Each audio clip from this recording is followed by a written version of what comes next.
All right, so as we bring this course to a close, we are going to spend a little time just summing up and thinking about our learning throughout this course. So if we think back to how we started this informative assessment journey, we really talked about that this is a process, not a product.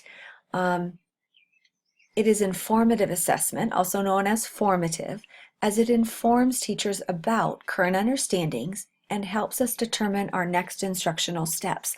This process truly has a big effect size on student learning, and that is what's most important to us when we make decisions about what we do in our classroom is how does it affect students? So thinking about the model and where we started, we really talked a lot about clear learning targets, that we need to have clear learning targets for our students.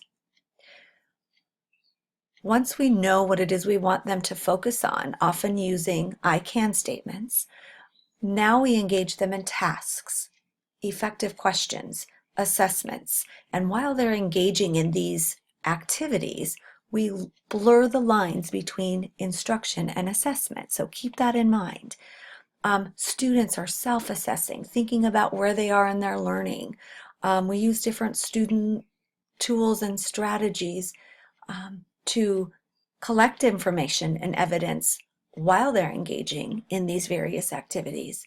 And through this process, we're giving feedback, really letting students know where they are, either through conversations, through feedback of various types, and based on this evidence that we're collecting throughout instruction, we make very intentional next decisions in our instruction.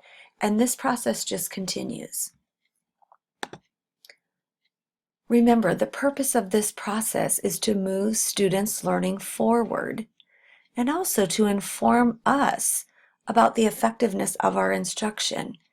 What can we perhaps do differently tomorrow to help them better understand what we are trying to teach? And always keep in mind, it truly is about impacting students. We are not going through this process to get a grade. It is not about the earning, but it is about the learning. Really knowing the targets, engaging them in meaningful activities, collecting that evidence or data, and making decisions. This process will impact student learning, and that's really what it's all about. The research supports that. A high effect size when we truly engage students in this process. So I want you to think about, as a result of learning throughout this course about this process, what is it you will do? How will this impact your classroom? Because with only learning and knowing and no action, we really aren't moving ourselves forward. Thank you so much for participating in this course. Enjoy your future adventures, improving student learning and improving your own learning as you work through this process. Thank you.